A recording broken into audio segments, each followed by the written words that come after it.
ایک بادشاہ کا دربار لگا ہوا تھا۔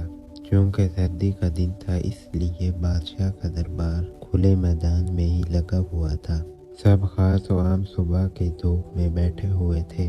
بادشاہ کے تخت کے سامنے ایک میز تھی اور اس پر کچھ قیمتی اشیاء رکھی تھی۔ وزیر، مشیر اور امرا وغیرہ اور بادشاہ کے خاندان کے دیگر افراد بھی موجود تھے۔ اس وقت ایک شخص آیا اور دربار داخلے کی اجازت چاہی۔ اجازت مل گئی تو اس نے کہا، میرے پاس 2 اشیاء ہیں۔ میں ہر ملک کے بادشاہ کے پاس گیا ہوں اور اپنی اشیاء کو بادشاہ کے سامنے رکھتا ہوں۔ ہر کوئی فرق نہیں جان پاتا۔ بادشاہ نے کہا، یہ دونوں اشیاء تو بالکل ایک جیسی ہیں۔ تو اس شخص نے کہا، جی ہاں، دکھائی تو ایک جیسی ہی دیتی ہیں لیکن ہیں مختلف۔ ان میں سے ایک قیمتی ہیرا ہے اور ایک شیشہ۔ بظاہر یہ دونوں ایک جیسے ہی لگتے ہیں لیکن کوئی آج تک انہیں پہچان نہیں سکا کہ کون سا ہیرا ہے اور کون سا شیشہ۔ کوئی جانچ کر بتائے کہ ان میں سے کون سا ہیرا ہے اور کون سا شیشہ۔ اگر کوئی صحیح پہچان گیا اور میں ہار گیا تو یہ قیمتی ہیرا آپ کا ہو جائے گا، لیکن شرط یہ ہے کہ اگر کوئی پہچان نہیں پایا تو اس ہیرے کی جو قیمت ہے اتنی رقم آپ کو مجھے بطور انعام دینا ہوگی۔ اس طرح میں کئی ممالک سے جیت کر آیا ہوں۔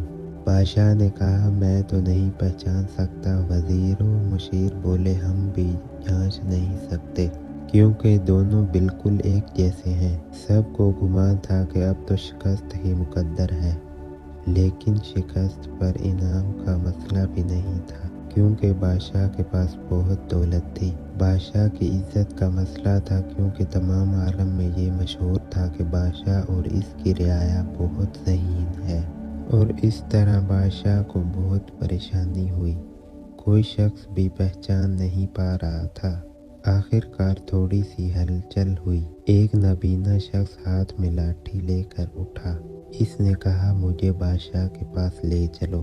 میں نے تمام باتیں سنی ہیں اور یہ بھی سنا ہے کہ کوئی پہچان نہیں پا رہا۔ ایک موقع مجھے بھی دیں۔ ایک آدمی کے سہارے وہ بادشاہ کے پاس پہنچا۔ اس نے بادشاہ سے درخواست کی کہ ویسے تو میں پیدائش سے نابینا ہوں، لیکن پھر بھی مجھے ایک موقع دیا جائے جس میں میں بھی ایک بار اپنی ذہانت کو جانچ سکوں۔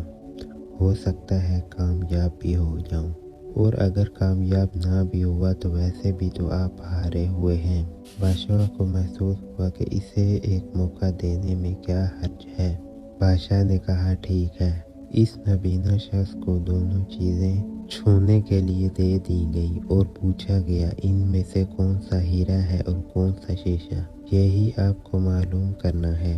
نابینا شخص نے ایک لمحے میں کہہ دیا کہ یہ ہیرا ہے اور یہ شیشہ۔ جو آدمی اتنی جگہوں سے جیت کر آیا تھا وہ بہت حیران ہو گیا اور کہا، ٹھیک ہے، آپ نے صحیح پہچانا، آپ کو مبارک ہو۔ اپنے وعدے کے مطابق اب یہ ہیرا بادشاہ کا ہوا۔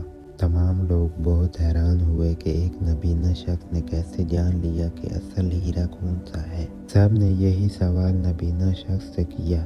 اس نابینا شخص نے کہا کہ سیدھی سی بات ہے، دھوپ میں ہم سب بیٹھے ہیں۔ میں نے دونوں کو چھو کر محسوس کیا۔ جو ٹھنڈا رہا وہ ہیرا، جو گرم ہو گیا وہ شیشہ۔